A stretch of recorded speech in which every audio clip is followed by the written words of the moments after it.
You don't lose control by accident. You lose control because someone found the right button.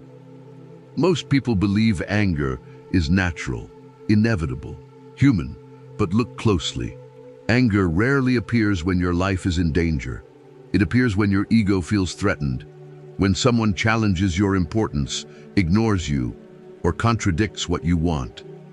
That isn't emotional coincidence. It's a predictable trigger. And anything predictable can be manipulated. You've felt it before. A sharp message at work, a sarcastic comment, someone cutting you off in traffic. In seconds, your chest tightens, your breath shortens, and clarity disappears. You believe you're reacting. In truth, you're being driven. Neuroscience calls this an emotional hijack, when the amygdala takes control before the rational brain can evaluate what's happening. Your survival system grabs the wheel, even when there is no real threat. The problem is not feeling anger.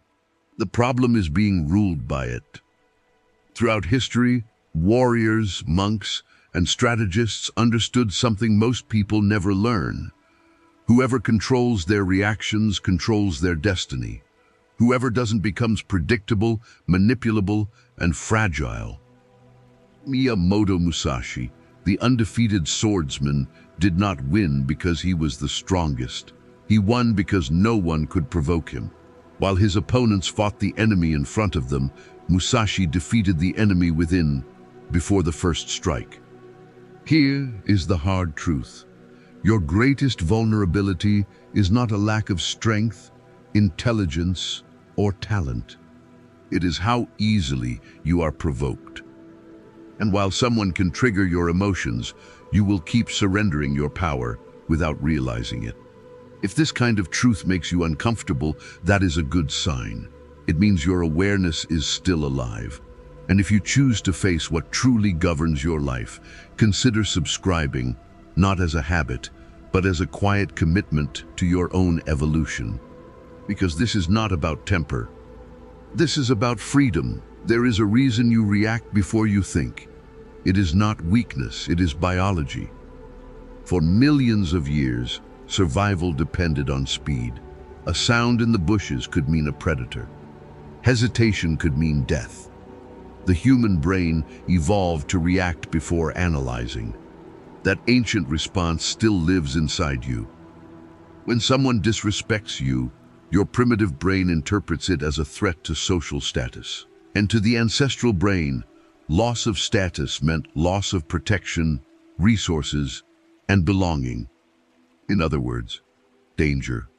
That is why your heart races when confronted, why your jaw tightens during criticism. This is not just emotion. It is an ancient protection system activating. But the world changed. Today, threats are rarely physical. They are symbolic, yet we react as if facing a predator. Psychology calls this the social threat bias. The brain reacts to rejection, disrespect, or humiliation with the same intensity as physical danger. Your body enters combat mode. Your mind searches for an enemy. Your identity demands defense. Here is where the trap closes. The more you need to prove your worth, the more vulnerable you become. The more you depend on approval, the more power you hand to anyone who can withhold it. The more you demand respect, the more you suffer when it isn't given. Stoic philosophy teaches something uncomfortable. Emotional pain does not come from events, but from our judgments about them. Buddhist philosophy goes further. Suffering arises from attachment to identity, recognition, and the illusion of control over others. Musashi trained to remove that attachment. He did not expect recognition.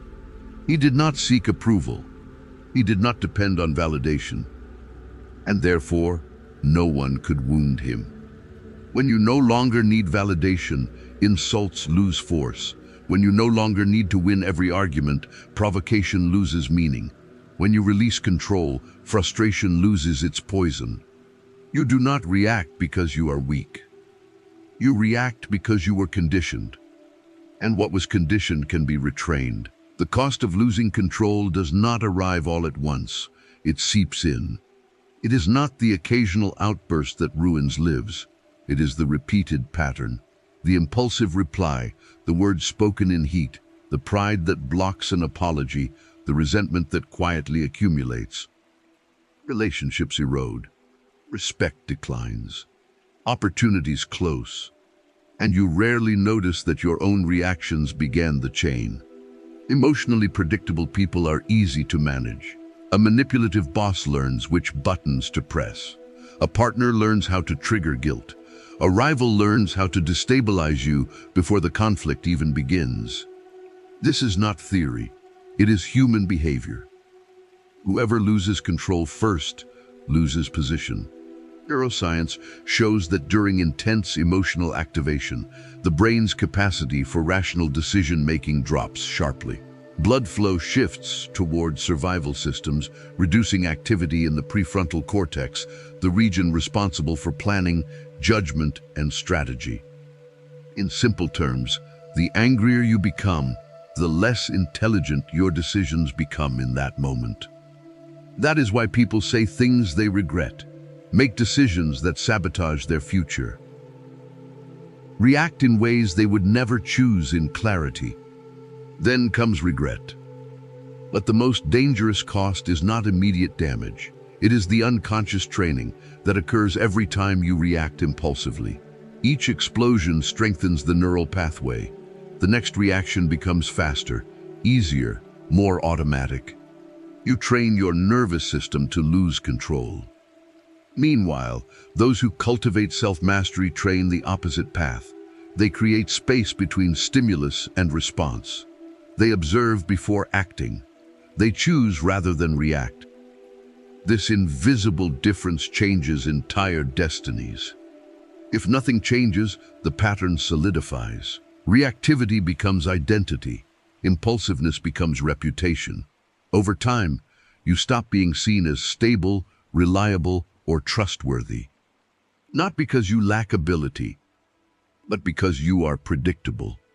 And emotional predictability is strategic weakness. The world respects those who remain steady when everyone else loses balance. Self-control is not merely a virtue. It is a silent advantage. You already know what you should do. Information is not the problem. The real conflict begins when comfort enters and offers a silent bargain. React now, release the tension, feel justified, deal with the consequences later. Discipline asks for pause. Comfort asks for discharge. Comfort usually wins. Because reacting feels powerful. An outburst releases adrenaline and dopamine, a temporary surge of control. For a moment, you feel dominant. Then comes fatigue, embarrassment, and mental drain. The brain learns quickly. Emotional discharge brings relief, and anything that brings quick relief becomes habit. This is how reactivity takes root, not as a decision, but as a reward loop. Remaining calm, however, requires tolerating discomfort. It requires staying silent while the ego demands defense. It requires sustaining tension for a few seconds without escaping it. Those seconds feel long. The body wants action. The mind wants justification. Pride wants victory. Yet that brief interval is where self-mastery is born. Musashi trained this space. He did not only fight opponents, he fought the impulse to react too soon.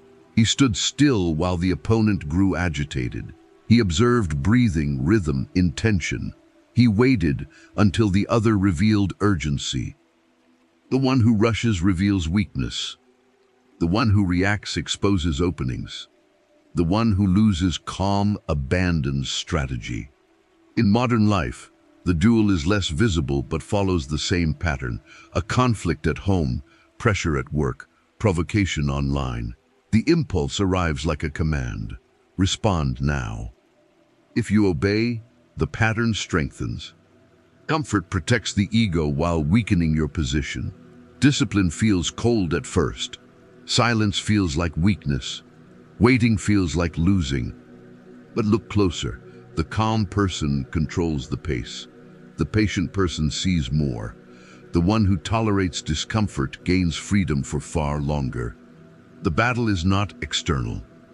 It unfolds in the invisible space between stimulus and response. That is where the old pattern demands continuation, and where a new posture can emerge. There is a quiet moment when the struggle ends, not because the world became kinder, but because you stopped reacting the same way. Self-control is not suppression. It is not pretending nothing affects you. It is feeling the impulse arise and still choosing your response. That space between feeling and action is where freedom begins. Musashi called this emptiness, not a dead void, but a mind without turbulence, where perception and action remain undistorted by emotional urgency. Modern neuroscience describes something similar. When you slow your breathing and observe, the nervous system exits threat mode. The rational brain resumes command. Clarity returns. This state can be trained. It begins with small pauses. One breath before answering. One silence before reacting. One extra second before deciding. It seems insignificant. It changes everything. Over time, provocations lose force. Conflicts stop dominating your day. You no longer replay arguments at night. Energy once spent on reactivity becomes available for focus, presence, and discernment. Then something unexpected happens. People notice. Not because you try to appear strong, but because your stability becomes evident. In tense environments, you remain composed. In heated discussions, your voice does not tremble. In critical moments, your clarity does not collapse. Stability communicates safety. Safety builds trust. Trust opens doors. This is not a quick technique. It is a silent practice. Observe more than you react. Breathe before responding. Wait before deciding. Release the need to win every confrontation. Peace does not arise when the world changes. It arises when your triggers stop commanding your behavior. And when that happens, anger loses its fuel. Before you leave, write the word imperturbable in the comments, not for me, but as a public commitment to the mind you are building. True strength is not in dominating others. It is in not being dominated by yourself.